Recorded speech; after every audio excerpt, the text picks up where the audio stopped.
Welcome back everyone to another Mythfall devlog. If you're new to the channel, I'm building a browser-based bullet hell MMO from scratch in Golang and documenting the process along the way. This week I really wanted to work on redoing how the stat system works in Mythfall. There's a few major issues with how I first developed it, and what that led to is a few kind of awkward gameplay situations where I can't balance things exactly how I wanted it to be. Originally when I recorded this segment, I made a bunch of graphs and I went on this long tirade about all the stuff I was thinking of, and when I was listening to it back, it was just so confusing. So I decided to try and distill down the exact stat changes that I made and then also talk about the reasons that I made them. So this is going to be that segment. So one big change I decided to do was increase the size of the health bar. So originally you had like 5 out of 10 health, let's say, so your max health bar would have been 10. I decided to multiply everything by 10, so you'd end up having like 50 out of 100. And the reason for that is pretty simple. Basically, if I wanted to add any way to regenerate health, be it lifesteal or some kind of regeneration spell or just like passive HP regen, when I add a 1 HP regen on your 5 out of 10 health bar, you end up healing 10% of your health bar, which is a lot, which ends up being quite a lot. And so the nice feature of increasing this by 10 is just now I can kind of do like a 1/10 of that healing. So I can heal by 1% rather than 10% of your health bar at a time, which is a nice little feature to have. So that'll make adding lifesteal easier. It'll make adding HP regen spells easier. And the only cost that this the only thing that this costs is a little bit of visibility. It is nice having small health bars because you can see exactly how much damage you're going to take. Whereas having larger health bars, there's a little bit more variety in terms of how much damage a monster might deal to you and stuff like that. And this also kind of pairs into the next change, which is replacing the guard stat with defense. How the guard stat works is basically it's a % chance to guard all damage. So if you have a 10% or a 10 damage projectile, you have a 10% guard chance just based off of your equipment. You'll either 10% of the time take 0 damage, and then 90% of the time you'll take 10 damage. This is how the stat used to work. And then how this scales up is, let's say you have a 30 damage projectile with a 10% guard. You'll take 30 damage, you'll take 0. But you can kind of see how this scales out of control with high guard numbers and high projectile damage numbers. So a 100 damage projectile, you have a 90% chance to guard. You're either going to receive 100 damage, which would be an enormous amount of damage to take, or you'll receive 0 damage. But 90% guard means 90% of the time you're going to take 0 damage, and then 10% of the time you're going to take 100 damage. So scaling this past like 50% is very hard. So it makes me very limited in terms of what kind of equipment I can design, because the more that the equipment scales up in terms of its guard chance, I don't have any like counter stat to balance that against. Like, for example, I can't just increase the amount of damage you take because eventually you're gonna get one shot just by getting hit, and it's kind of like this roll of the dice whether or not you die or not.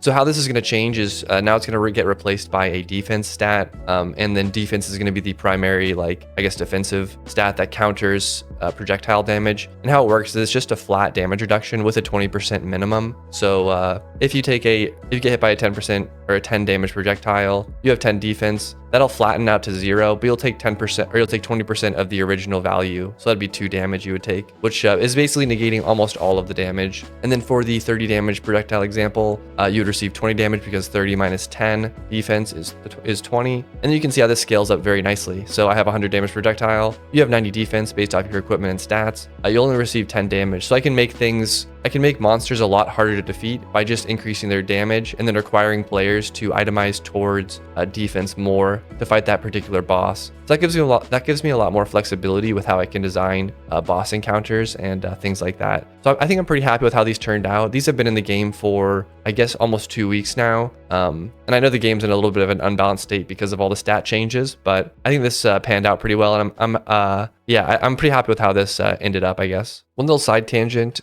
for this patch was that I redid the main menu. I think this looks a lot better. I do want to animate a few things. I think I want to make these stars kind of fade in and fade out like they're twinkling, and then add some clouds that kind of breeze by. But I didn't have time to add it this week, but I'll do it in the future, I think. It would also be cool to animate this one, but I'm not sure if that's a big requirement. But anyways, we added this, and then also if you go in, the sphere now looks more like a sphere. rather than just like a portal to some dungeon. So it's a little bit more special. I think I might build up a little bit more like things around it, because lore-wise, it's the sphere kind of appears inside of the town, but the town does need a redesign, I think, because things are getting a little bit, things weren't planned very well. So the civil engineers need to go back and redesign some of it, I think. So the next thing I think I want to work on is I want to add like kind of a guidebook that helps newer players like kind of learn the ins and outs of the games a little bit more, and has some sort of like reference material for the game, kind of like a wiki, but maybe a little bit less details and more like high level information. I also wanted to include it so that players have like certain amount of unlocks that they can track while they play the game. For example, like once you like pick up a new unique item, that would get tracked by this guidebook, and it would kind of show up and give you the details about it. And then that would hopefully also integrate with the shop interfaces, so that as you uncover new items, you're able to craft new materials. Like you discover the item, then you unlock the crafting recipes for it, and then those recipes become available in the actual shop, like the blacksmith shop, for example. So I think I want to work on that next. I think it'll be a good amount of work though. I'm not exactly sure how I'm going to implement it, but I think I'm going to make some sort of account tracker component that I attach to every player, and then as they do stuff in the game, I'll like emit events to this account tracker and just like increment counters or like set booleans, things like that. But it's obviously a lot of data, so I'll try to build up to it, I guess. I have been working on the guidebook update, but let me just show you what it looks like. So basically, like as items are detected as going into your inventory, they pop up here. This is a really quick mock-up, but basically like I picked up a green jelly, so then green jelly became discovered, and if I like put it back and pick it back up again, nothing really happens because it only tracks the first time you pick it up. But basically, so then also like I can pick up a bunch of other stuff, and all of these just keep appearing in the guidebook as I discover them, and it tracks down to every single item. Like you can see, like the Book of Flame was discovered because that's in my equipment slot. The wooden stick was discovered, that's there. I think I might change this to be like a grid of items where you just hover over and see the tooltip rather than this, because I feel like it's a lot of wasted space, and I can kind of like pack in more that way, and maybe add like a divider depending on which item type you are. So I think this is a good start, and I think it kind of shows off like all the different items that are in the game. So I think it'd be a cool thing to see, and then people can kind of like find out what they want to like search for and stuff like that. But this is a good starting point, I think, but I will keep working on it. All right, so I kind of dressed this up a little bit better. I think this looks a lot better, but basically I'm just going to show like kind of a transparent version of the item icon if you haven't ever picked it up, and then otherwise you can actually like hover over it and see the stats on it and everything. Like use the normal item tooltip or whatever, and you can just scroll through. And I did do a little bit of sorting. I basically sorted them by the type of item it is, and then if it's a weapon, I sort it by the type of weapon that it is. Other than that, the sorting is a little bit weird. I think I might like add rarity to each item or something like that, just so that things will sort out a little bit better, because you always get these weird situations where like wood is in front of or like after iron and after like mithril and everything. So I think that's a little bit weird, but that is what it looks like now.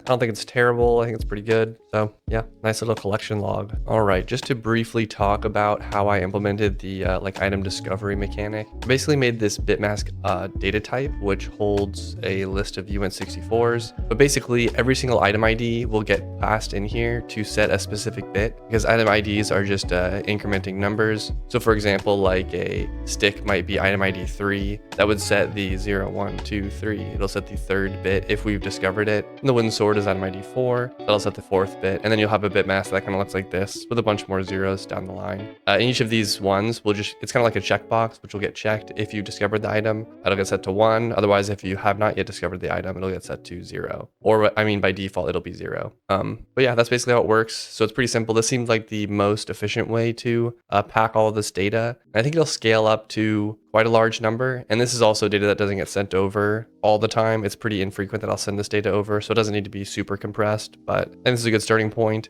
for this sort of like mechanic where you discover things and unlock things and stuff like that. I'm pretty happy with how it turned out. All right, now that the discovery or the item discovery API is in place, I decided to go ahead and update the shop so that you would discover recipes along the way. So basically when you, like for example, I've discovered the coconut obviously because it's in my inventory, so I can see all the coconut recipes. If you have all of the input items, then you're able to see the output item even though you haven't discovered it. Otherwise, like for example, I haven't discovered driftwood, but it shows up as an input just because I figure if you discovered the stick and you haven't discovered the driftwood yet, then I should probably just show it highlighted so that you can easily tell what's what. But then, so if you don't have all the items, you obviously can't craft it. But as long as you've discovered at least one of the input items, you'll be able to see all of the input items that you need to craft whatever output item it is. And then if you've discovered none of the input items, then it's just these question marks and it's kind of like unknown recipes. As you can see, there's quite a few undiscovered recipes still that this account will have to discover. But I think this adds a nice little like progression curve for new players so they can kind of see like what they're going for. And also they can match it up with their